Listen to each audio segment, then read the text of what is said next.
वो एक चैप्टर जो हर क्लास में आना शुरू हो जाता है आफ्टर फिफ्थ और सिक्स, जिसमें बच्चों की इतनी टेंशन है कि ओ सर मैम ये कैसे होगा, ये फॉर्मूलाज कैसे बन रहे हैं, ये सब कहाँ से आ रहा है, कुछ नहीं समझ आ रहा। तो हमने जो पढ़ने जाना है वो इसमें है क्या, हम पढ़ेंगे कम और समझेंगे ज़्यादा कि बेसिक्स क्या। Hello everyone, my name is Tarun and I am going to welcome you on this YouTube channel that is Coaching Room। आज मैं आपको एक ऐसे चैप्टर के बारे में पढ़ाने जा रहा हूँ, वो एक चैप्टर जो हर क्लास में आना शुरू हो जाता है आफ्टर फिफ्थ और सिक्स, जिसमें बच्चों की इतनी टेंशन है कि ओहो सर मैम ये कैसे होगा, ये फॉर्मूलाज कैसे बन रहे हैं, ये सब कहाँ से आ रहा है, कुछ नहीं समझ आ रहा। मैम बोलती है रट्टे लगाओ बेटा, याद करो, फॉर्मूलाज याद करो, ये करो वो करो। पर हमने ऐसा बिल्कुल नहीं करना है। हम यहाँ पे आपको बताने जा रहे हैं कि सबसे इम्पोर्टेंट चीज़ क्या है, कि हमारी ज़िंदगी में हर तरह की वो शेप है जो उन चैप्टर्स में पढ़ाई जा रही है। स्टार्टिंग शेप्स कैसी कैसी होती हैं वो मैं आपको दिखाता हूँ। हमारी शेप्स, सबसे पहली शेप जो हम पढ़ते हैं वो है स्क्वायर। स्क्वायर हमने देखा होगा हर चीज़ में, इरेजर भी कई बार स्क्वायर की होती है, और हमारा रूम की वॉल्स हो गई वो भी स्क्वायर जैसी होती हैं। फिर बात आती है रेक्टेंगल की, रेक्टेंगल भी होती है कुछ दीवार, कुछ हम टाइल्स की बात कर लें किसी भी चीज़ की। फिर ट्रायंगल आता है, वो शेप भी हमें देखने को मिल जाती है। और सबसे इम्पोर्टेंट शेप जो है वो है सर्कल, जो हमें बहुत जगह देखने को मिलती है। हमारी क्लॉक हो गई, बॉल हो गई, ऐसी बहुत सारी चीज़ें। तो हमने जो पढ़ने जाना है वो इसमें है क्या, हम पढ़ेंगे कम और समझेंगे ज़्यादा कि बेसिक्स क्या है। तो सबसे पहले हमारा फोकस होगा बेसिक्स पे। हम सबसे पहले पढ़ते हैं पेरीमीटर। पेरीमीटर है क्या, पेरीमीटर होता क्या है, क्यों ढूंढते हैं हम पेरीमीटर। पेरीमीटर ढूंढने का मतलब ये है कि मान लो जैसे ये स्क्वायर है, इस स्क्वायर को हमने क्या करना है, इस स्क्वायर की हमने बाउंड्री मेयर करनी है कि ये यहां से यहां तक कितना है, फिर यहां से यहां तक कितना है, फिर यहां से यहां तक कितना है, और ऐसे। तो इस स्क्वायर में हमने ये ढूंढना है, क्या ढूंढना है कि इसकी बाउंड्री कितने सेंटीमीटर की या मीटर की है, ये चीज ढूंढनी है। तो उसको बोलते हैं पेरीमीटर। जैसे मान लो हमने देखा कि एक इंसान था, वो यहां से चलना शुरू हुआ, वो बोला कि मैं यहां से 8 मीटर तक चला, फिर यहां पहुंच गया।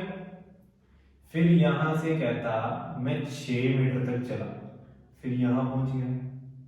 फिर यहां से नीचे को 4 मीटर तक चला, फिर कहां पहुंच गया, यहां पहुंच गया। अब कहता मैंने टोटल डिस्टेंस कितना कवर कर दिया। हमने कहा जी 8 + 6, बोलो साथ साथ बोलो, 8 + 6 14, 14 + 4 18।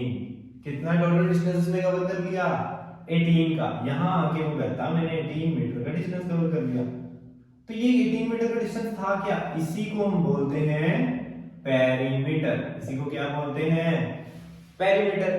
तो अगर हम देखें कि हमने स्क्वायर का पेरीमीटर फाउंड करना है, तो स्क्वायर का पेरीमीटर फाउंड करने के लिए हमें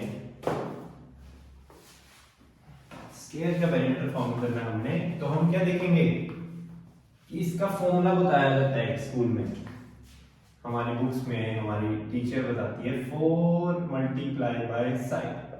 अगर हम बोलते हैं, हमें गिवन है मान लो कि ये 6 सेंटीमीटर का है, तो एक तो इतना 6 सेंटीमीटर का है, हमें इतनी बात भी पता होती है कि स्क्वायर की चारों साइड्स क्या होती हैं, इक्वल। तो ये भी 6 सेंटीमीटर का है, ये भी 6 सेंटीमीटर, सॉरी ये भी 6 सेंटीमीटर का है, ये भी 6 सेंटीमीटर का है। ठीक है, ये चारों साइड्स कितने सेंटीमीटर की हैं, 6 सेंटीमीटर की हैं। इनको अगर हम प्लस कर दें तो हमारा क्या निकल के आ जाएगा, पेरीमीटर। हम निकल कर देते हैं 6 + 6 12 + 6, बोलो साथ साथ 18 + 8 24। और अगर हम बोले कि 6 इसकी एक साइड है, चारों साइड 6 है, तो 4 से सीधा मल्टीप्लाई करते तो फॉर्मूला तो वही बन गया। 6 कितनी बार आ रहा है, 1 2 3 4, तो 6 को किसके साथ मल्टीप्लाई कर दो, 4 से। आंसर क्या आ जाएगा, 24। इसका आंसर आ गया 24। ये हमारा किसका पेरीमीटर बन गया, स्क्वायर का। हमने कहा समझ लग गया, चलो नेक्स्ट टू द पॉइंट, इतना टाइम नहीं लगाना है एक चीज को, पर ध्यान से जरूर समझना है कि पेरीमीटर होता क्या है। अब आप खुद बताओगे जी, मैंने बोल दिया ये 9 सेंटीमीटर की है रेक्टेंगल, पता है ना ये रेक्टेंगल है, इसकी एक होती है लेंथ, एक होती है ब्रेथ। तो लेंथ दी है 9 सेंटीमीटर, ब्रेथ दी है 3 सेंटीमीटर। अब इसकी ऑपोजिट साइड्स क्या होती हैं? इक्वल। इसकी ये भी साइड क्या होगी? इसके इक्वल। अब ऑपोजिट साइड्स इक्वल हो गई, ये होता है रेक्टेंगल। इसमें क्या फॉर्मूला बनता है? मैम बोल, चलो रुको, हम फॉर्मूला बाद में लिखेंगे, पहले आप बताओगे मेरे को इसका पैरामीटर है क्या? 9 प्लस 3 प्लस 3, अच्छा बोलो साथ साथ कितना हो गया? 9 प्लस 3 12, 12 प्लस 9 बोलो बोलो 21, 21 प्लस 3 24। हमने कहा जी इसका पेरीमीटर का आंसर आ रहा है 9 plus 3 plus 9 plus 3 that is 24। ऐसे कुछ दिख रहा है? अब हमने कहा हम अगर इनको ऐसे लिख दें कि length plus breadth plus length plus breadth, यही किया हमने, length plus breadth plus length, ये भी लेंथ होती है ना अपोजिट, और ये ब्रेथ आ गई, तो सबको प्लस कर दिया तो हमारा आंसर आ गया 24। अब दो लेंथ है और दो ब्रेथ है, इनको ऐसे लिख लें 2l प्लस 2b, तो क्या आएगा? 24 आ जाएगा। अब इन दोनों में भी कौन कॉमन दिख रहा है? आपको कॉमन निकालना आना चाहिए। कॉमन का मतलब होता है कि दोनों, ये जो दोनों वेरिएबल्स हैं, ये लेंथ और ब्रेथ, इनके साथ 2 लगा है, तो 2 हम बाहर भी लिख सकते हैं और ब्रैकेट में इनको ऐसे भी लिख सकते हैं। इन दोनों से 2 बाहर निकाल दिया, ब्रैकेट लगा के l को अंदर b को अंदर, और यही हमारा फॉर्मूला बन जाता है 2 into l plus 2 into b। ऐसे करते हैं ना मल्टीप्लाई, तो आंसर क्या आएगा? 24। करके देख लें, लगा लो फॉर्मूला। 2 into लेंथ, लेंथ कितनी थी? 9 प्लस ब्रेथ कितनी थी? 3 इज इक्वल्स टू, अभी नहीं पता, 9 प्लस 3 12, बाहर क्या था? 2, ब्रैकेट में मींस मल्टीप्लाई, दैट इज 24। तो हमारा आंसर वैसे भी क्या आ रहा था? 24। बोलो समझ लगी ये चीज? अब हमारा रेक्टेंगल का पेरीमीटर हमें निकालना आ गया। फॉर्मूला भूल जाए चाहे स्कूल में पेपर में जाकर, पर हमने उसको इसी तरह मेजर करके फॉर्मूला भी साथ ही बना लेना है। चलो अब हम इसको इरेज कर देते हैं, यहां हम लिख देते हैं 2 into length plus breadth, that is 2 into 9 plus 3, 2 into 12, that is 24। अब बात आ गई जी, ये हमारे बहुत ही प्यारी सी फिगर आ गई, ट्रायंगल। अब ट्रायंगल क्या होता है? ट्रायंगल हमने देखा जिसकी 3 साइड्स होती हैं। हमने कहा, मैंने कहा जी इसकी ये भी 6 है, ये भी 6 है, ये भी 6 है, तो हम तो सीधे क्या कर देंगे? 6 प्लस 6 प्लस 6 ऐसे, या फिर 3 into 6 भी 3 बार 6 है, आंसर क्या आ जाएगा? 18। पर अगर हम बोल दें कि ये दो साइड्स जो हैं वो हमारी हैं 4 into 4, मतलब ये दो साइड्स क्या हैं? 4 और 4। अब ये वाले ट्रायंगल का क्या फॉर्मूला बन जाएगा? हम निकाल के रहे पेरीमीटर, हमें क्या चाहिए? बाउंड्री का सम, साइड्स का सम। तो यहां मैं अगर ऐसे लिख दें 4 प्लस 4 प्लस 6, तो भी तो बात वही बन रही है, 6 4 10 4 14 14, 6 प्लस 4 प्लस 4 14।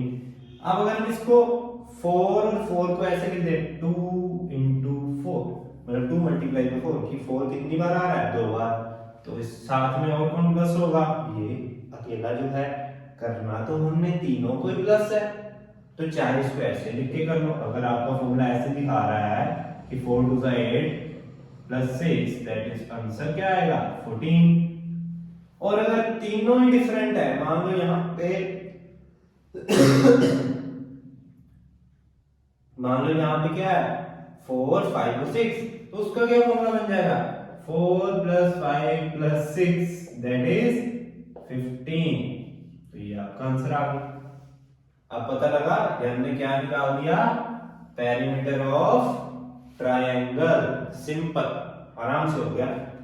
चलो चलो चलो, सबसे इंटरेस्टिंग फिगर आ रही है, वो है सर्कल, जिसके बारे में बच्चे बहुत कंफ्यूज रहते हैं। इसका फॉर्मूला बनता कैसे है, हम देख लेते हैं कैसे बनता है। सबसे पहली और सबसे इंपॉर्टेंट बात जानने की जरूरत हमें है क्या?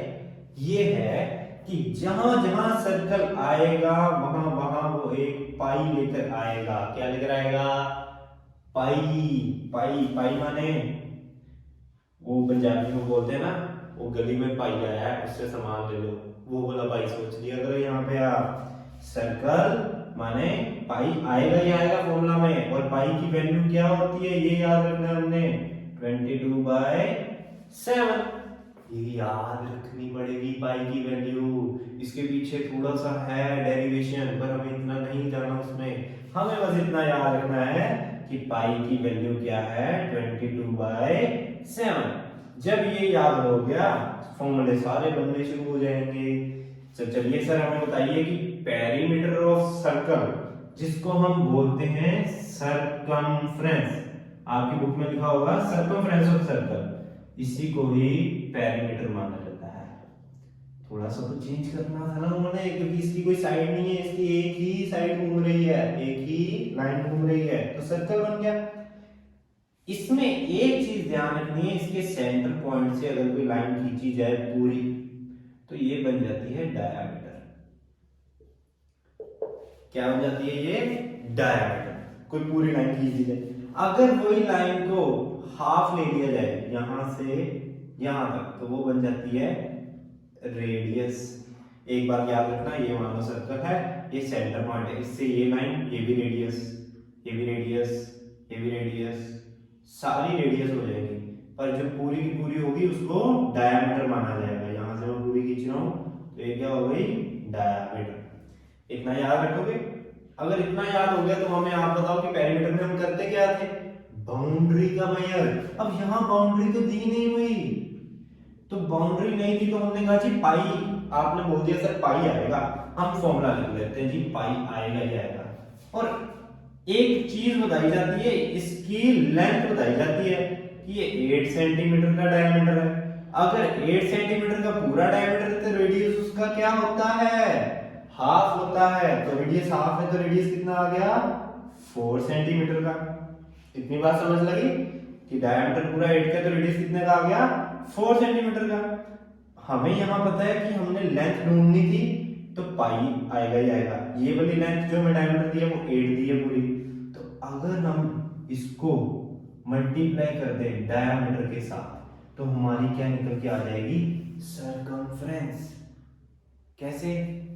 22/7 इंटू, और क्या है हमारे पास? ये लेंथ, तो ये लेंथ कितनी है? 8। तो ये हमारा किसका आंसर आ जाएगा? पेरीमीटर का, जिसको हम क्या बोलते हैं? सरकमफ्रेंस। और अगर आपने बोलूं कि आपकी बुक में लिखा हुआ है 2πr, वो कैसे बना सर? देखो इसमें कितने आर थे, एक आर यहां से यहां तक 4 का, एक आर फिर यहां से यहां तक 4 का, तो 2 आर हो गए ना। यहाँ इतना भी रेडियस है और इतना भी रेडियस है, तो ये रेडियस आर माने रेडियस, तो 2 इंटू आर इंटू पाई लिख लो चाहे इसको। आर इंटू 2, रेडियस क्या था? 4, 4 इंटू 2 क्या बन गया? अरे क्या बन गया? 4 इंटू 2 8, 8 इंटू पाई, वो ये हमने यही किया था, 8 into pi, diameter into pi. तो हमारा फिर से आंसर क्या निकल के आ जाएगा? पेरीमीटर या फिर सर्कमफ्रेंस बोलेंगे उसको। तो चलो इतनी बात समझ आई। आज हमने क्या कवर किया? पेरीमीटर। इसके साथ ही आपको एक और चीज पढ़नी पड़ेगी। सर वो क्या चीज है? अरे वही तो इंपॉर्टेंट चीज है, इसके ऊपर ये पूरा पूरा चैप्टर बैठा हुआ है। उससे पहले आप इसकी फटाफट रिवीजन कर लीजिए, मैं जस्ट 1 मिनट में आया।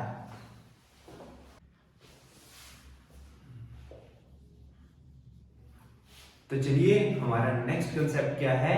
एरिया। पेरीमीटर हमने पढ़ लिया फटाफट। पेरीमीटर क्या था? बाउंड्री को मेजर करना शेप की, कैसी भी शेप आ जाए। अरे आपको भगवान ने भेज दिया नीचे, आपका दिमाग चलाइए, अगर ये शेप आ गई, इसका पेरीमीटर फाइंड करना है, ये 8 दिया है, ये 2 दिया है, ये 3 दिया है, ये 9 दिया है, तो करना क्या था हमने? सबको फटाफट प्लस कर दो, 8 + 2 + 3 + 9। अरे आ गया हमारा आंसर। जितना आंसर आ गया वो हमारा क्या आ जाएगा? पेरीमीटर। और यहां बात आ गई जी कि यहां तो आप कह रहे थे कि सर हमने बाउंड्री मेजर करनी है, क्यों बाउंड्री मेजर करते हैं? कई बार हमें ये देखना होता है कि हमने किसी पार्क की फेंसिंग करनी है। पार्क की फेंसिंग वही होती है, या किसी रोड के साइड पे फेंसिंग की जाती है किसी भी चीज की, तो हम पेरीमीटर ढूंढते हैं। पर ये एरिया क्या है? एरिया का मतलब है कि ये जो स्क्वायर है ना, इसके अंदर जितना भी पोर्शन दिखाई दे रहा है खाली खाली, उसे अगर भरना हो तो उसको हम क्या कहेंगे? एरिया। ज्यादा एरिया हम कब ढूंढते हैं? जब हमने पेंट करना हो, किसी भी चीज को पेंट करना हो तो हम क्या ढूंढते हैं? उसका एरिया। तो बताइए सर, एरिया होता क्या है? डायमेंशंस को, जितनी भी डायमेंशंस है उनको मल्टीप्लाई कर दो। क्या कर दो? मल्टीप्लाई। हमारी स्क्वायर की कितनी डायमेंशन है? एक ये वाली होगी और एक ये वाली होगी, ऐसी ऑपोजिट होती है, तो ये भी साइड सेम होती है, ये भी साइड सेम होती है। इसका आंसर क्या आ जाएगा? Side multiply by side. कितनी कितनी साइड थी? 6 और 6, तो इसको क्या लिख देंगे? 6 6 36। देखो पता लगा ये चीज। अब हमें क्या मिल गई? एरिया ऑफ स्क्वायर मिल गया हमें। सर यहाँ पे ना एक और है एरिया, वो किसका है? रेक्टेंगल का। रेक्टेंगल की एक होती थी लेंथ, एक होती थी ब्रेथ। इसको क्या कर दें? अरे मल्टीप्लाई, हमने क्या बोला? डायमेंशंस को क्या करना है हर बार? मल्टीप्लाई। लेंथ थी 9, ब्रेथ थी 3, 9 3 27। रेक्टेंगल फिनिश हो गया। अरे वाह सर, बहुत जल्दी भाग रहे हो आप। अरे ये देखो क्या आ गया? ट्रायंगल आ गया। सर इसमें क्या करेंगे हम? ये जैसे आपने बताया था 4 5 6, इनको मल्टीप्लाई करेंगे? नहीं नहीं नहीं नहीं नहीं नहीं, इसमें फॉर्मूला बदल जाएगा। क्यों बदल जाएगा? इसकी डायमेंशंस हमेशा ऐसे होती हैं, एक होती है हाइट, एक होता है बेस। हमें ये दिया होगा कि मान लो बेस 6 है और ये सेंटर में कॉरेस्पॉन्डिंग हाइट हमारी दी है 3, तो हम इसको क्या कर देंगे? इसका फॉर्मूला आएगा half into base into height. Sir ये क्या मतलब हुआ कि half into base into height क्यों बन रहा है? चलो एक एग्जांपल ले लेते हैं फटाफट। ये था मान लीजिए एक पैरेललोग्राम, ये किसके जैसे दिख रहा है? रेक्टेंगल के साथ। तो इसका फॉर्मूला क्या होता था? Base into height. अरे ये तो हमने पढ़ा ही नहीं। जैसे इसका लेंथ इंटू ब्रेथ था, वैसे इसका फॉर्मूला क्या हो जाएगा? Base into height. पर अगर देखा जाए कि यहां से इसको कट कर दे तो कितने ट्रायंगल बन रहे हैं? 2 ट्रायंगल बन रहे हैं। अच्छा सर 2 ट्रायंगल बन रहे हैं, तो अगर पैरेललोग्राम का फॉर्मूला था बेस इंटू हाइट, तो हमने उसमें से एक ट्रायंगल का फॉर्मूला निकालना है, तो उसको क्या कर देंगे? फॉर्मूला को हाफ कर देंगे। देखो ना, यहाँ एक ट्रायंगल है, यहाँ 2 ट्रायंगल है, मतलब 2 ट्रायंगल्स का फॉर्मूला है बेस इंटू हाइट, तो एक का कितना होगा? उसको आधा कर देंगे फॉर्मूला को, वो हमारा किसका फॉर्मूला आ जाएगा? बेस हाफ ऑफ पैरेललोग्राम, जिसको हम क्या ढूंढ रहे थे? ट्रायंगल। तो ट्रायंगल का फॉर्मूला क्या आ गया? Base into height. और पैरेललोग्राम का फॉर्मूला क्या बन गया? अरे अरे अरे, ट्रायंगल का फॉर्मूला बन गया half into base into height, और पैरेललोग्राम का क्या फॉर्मूला बन गया? Base into height. बोलो इतनी चीज क्लियर हो गई? तो हमें जब याद करना होगा तो याद करने के बजाय हम ये याद करेंगे, जैसे एंगल था उनकी 2 डायमेंशन को मल्टीप्लाई करते थे, फिगर 4 साइड वाली थी, तो अगर इसको हम यहां से हाफ कर दें तो एक ट्रायंगल बन जाता है, तो उसका फॉर्मूला क्या बन जाएगा? इस पूरे के फॉर्मूले को आधा कर दें। इसका लेंथ इंटू ब्रेथ था, अब यहाँ लेंथ इंटू ब्रेथ तो है नहीं, बस हमें बेस पता होगा और हाइट पता होगी, तो इसको हम क्या करेंगे? Half into base into height. तो यहाँ हम लिख देते हैं हाफ इंटू बेस हमारा है 6, हाइट हमारी है 3, 2 3 6, 3 3 9। आंसर आ गया। किसका आंसर आ गया? ट्रायंगल के एरिया का। ट्रायंगल की एक डायमेंशन ये होती है, एक डायमेंशन ऐसे हाइट जैसी होती है। तो इतनी बात क्लियर पता लगी? अगर आपके मन में डाउट है कि सर इसकी डायमेंशंस ये भी हैं, इसके बारे में 10th में आएगा फॉर्मूला, वो हमारा ह्यूमन्स फॉर्मूला बन जाएगा, वो भी हम पढ़ेंगे जल्दी। पहले हम इतना तो समझ लें कि जो ट्रायंगल की इस हमें डायमेंशन बताई जाती हैं, वो एक होती है हाइट, एक होती है base. Now the last one and सबसे इंटरेस्टिंग कांसेप्ट, वो हमारा है सर्कल। जहां सर्कल आएगा वहां कौन आएगा? पाई आएगा, हमेशा आएगा पाई। सर्कल आया, पाई आया, पाई ने फॉर्मूला आकर बनाया। क्या फॉर्मूला बनाया? सर सर रुको रुको रुको, आप कह रहे हो हम डायमेंशंस को मल्टीप्लाई करते हैं, इसकी तो डायमेंशन बताई एक ही जाती है, वो जो होती है रेडियस, ये बताई जाती है ना रेडियस। तो हमने बोला एक रेडियस यहाँ है, एक रेडियस यहाँ है, आपने पढ़ा दिया हमें। जैसे 2r था कि एक रेडियस यहाँ था और एक रेडियस यहाँ था। अब तो वहां तो हमने 2 से इसलिए मल्टीप्लाई किया है, जैसे 2 बार 4 आया था मान लो यहाँ पे, उसके ट्रायंगल की दो साइड 4 आई थी तो हमने 2 बार मल्टीप्लाई कर दिया था 4 को। यहाँ क्या आ रहा है, यहाँ तो रेडियस और रेडियस मल्टीप्लाई होने चाहिए, डायमेंशंस मल्टीप्लाई होती है ना, length into breadth, side into side. तो यहाँ रेडियस इनटू रेडियस। हमने कहा चलो आपकी बात मान लेते हैं। एक बात आपने मेरी मानी है हमेशा कि पाई आएगा, इसके साथ मल्टीप्लाई होगा, आपने कहा r भी होगा और r भी होगा, दो बार r मल्टीप्लाई होंगे ना, दो बार डायमेंशन मल्टीप्लाई हो रही है। तो ये क्या बन गया, अरे यही तो फॉर्मूला बन गया, ये देखो पाई इंटू r क्या बन गया, पाई r स्क्वायर। तो ये किसका फॉर्मूला है सर, यही तो एरिया का फॉर्मूला है जो हम ढूंढ रहे थे। हमने क्या किया, डायमेंशंस दो थी हमारे पास, रेडियस इधर आधा और इधर आधा, आधा आधा मल्टीप्लाई कर दिया हमने रेडियस को, तो रेडियस को आपस में मल्टीप्लाई कर दिया इनटू पाई, तो आएगा ही आएगा सर्कल के फॉर्मूला में, इसका बन गया पाई r स्क्वायर। पर जब हम पेरीमीटर ढूंढ रहे थे तो हमने क्या किया था, r plus r into pi, r plus r माने 2r इंटू पाई, तो इसका फॉर्मूला बन गया था 2 पाई r। इसको आगे पीछे कर लिया, फॉर्मूला बनाया उन्होंने। इसका फॉर्मूला क्या था, r इंटू r क्या होता है, 2r नहीं होता, r इंटू r होता है r का स्क्वायर। मतलब r कितनी बार मल्टीप्लाई हो रहा है, दो बार। तो हम यहाँ फॉर्मूला लगा दें, हमें 22/7 और हमें r दिया वो मान लो 7 दिया हुआ है, पूरा डायमीटर दिया हुआ है 14, ठीक है, और रेडियस दिया था 7 हो जाएगा, फिर हाफ हाफ 7 7, तो 7 इंटू 7, ये 7 इससे कट गया। पता है आपको ये रूल, ऊपर वाला 7 ये 7 डिवाइड हो रहे हैं तो ये कट जाएंगे। इसका क्या आ गया 154। ये क्या निकाल लिया सर हमने, एरिया ऑफ सर्कल। किसका एरिया निकल गया, ये सर्कल का एरिया। तो अब आपको चीज समझ लगी कि पेरीमीटर और एरिया निकालना बहुत ही आसान है, बस इसको फटाफट देख लीजिए और इसका स्क्रीनशॉट ले लीजिए। अब आपको मिलेंगे एक न्यू वीडियो में जिसमें हम कुछ क्वेश्चंस करेंगे एनसीईआरटी के सिलेबस के। उसमें एनसीईआरटी के सिलेबस में कुछ फिगर्स हैं जो आपको बहुत कॉम्प्लिकेट कर रही हैं, हम ऐसा नहीं होने देंगे, हमने बेसिक समझ लिया है, तो हम सीधा क्वेश्चंस वाली वीडियो में मिलेंगे। चलिए बाय।